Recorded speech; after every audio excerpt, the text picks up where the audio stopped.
Turn now to a topic many of us familiar with after 2 years in this pandemic. We're talking about burnout.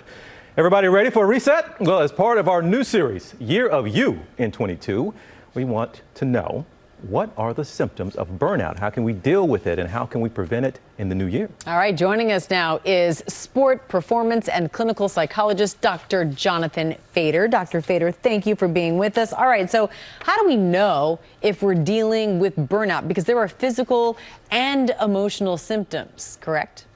Well, yeah, Amy, I mean, first of all, thanks for having me on. I think that this is something I know that we're all experiencing now. I'm just going and thinking about what Dr. Jen was talking about her daughter having COVID. This is a time of great uncertainty. And everybody, one of the things that humans feel the most anxiety and fear about is uncertainty. And we all have it now. And so almost everyone is experiencing some degree of burnout due to COVID, the pandemic, and the kind of changes that we experience in our life due to what's going on. All right, how are we supposed to deal with this burnout? We talk about emotional and physical, but how do you cope? You know what, TJ, there's a couple things to know about burnout. Burnout is different than stress. You know, acute stress, you experience it, you move on. You know, you get laid off or there's a health concern that goes away. Burnout is different. Burnout sticks with us. It's something that we experience day to day. And that kind of wear and tear on our emotional system, that kind of anxiety, that kind of stress that goes on in a prolonged period can cause all forms of anxiety and depression. It can also have physical characteristics like things in your body, like headache, abdominal stress. And so it's really important to pay attention to that. What's your level of wear and tear that you're experiencing due to day-to-day stress that we're all experiencing because of this uncertainty? Now, you say there's no quick fix to this, so what can we do?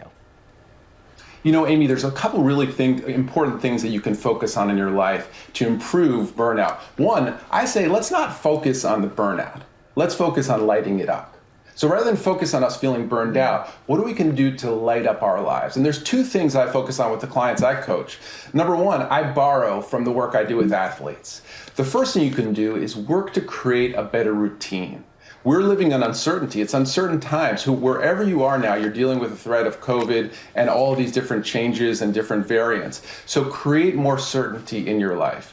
Do one or two things to improve your routine, whether that's adding a little bit of prayer, a little bit of meditation, some action that you do every day. And the second thing I think about all the time is what can you do to bring more joy to your life? So for example, one of the ways I do this is every day I either take a walk or a short run and I go in the park.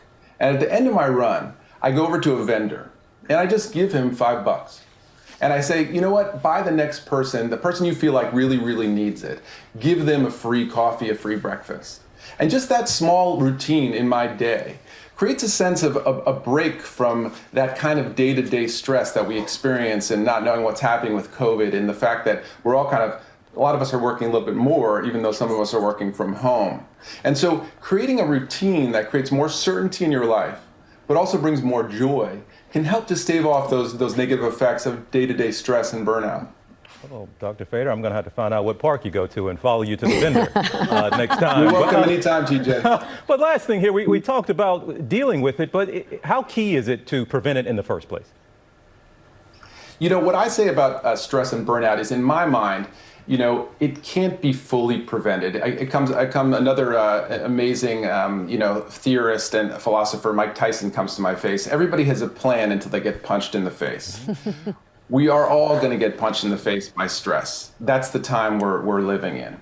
And so what I would say, TJ, is rather than preventing it, have a plan that you're proactively doing in your life. And so I think, one of the things we talk about in terms of meditation is like fireproofing your house. You know there's going to be a fire, there's going to be a little cooking fire sometime. So you want to really fireproof your house. You want to do something for your mental and physical health every day, so that when the stress comes, when the burnout starts to sink in, you're more prepared. And so that's why what I work on with a lot of clients is developing a routine that you're doing every day, if that involves gratitude, if that involves meditation, or that involves you and me going for that run and getting your free breakfast, TJ. That is some great advice. We will take you up on it. Dr. Fader, it's so good to see you. Sorry, you're not in studio with us, but we look forward to having you back in here with us one of these days. All right. Talk to you soon, buddy.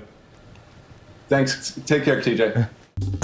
Well, hey there. there, GMA fans. Robin Roberts here. Thanks for checking out our YouTube channel. Lots of great stuff here. So go on, click the subscribe button right over here to get more of awesome videos and content from GMA every day, anytime. We thank you for watching, and we'll see you in the morning on GMA.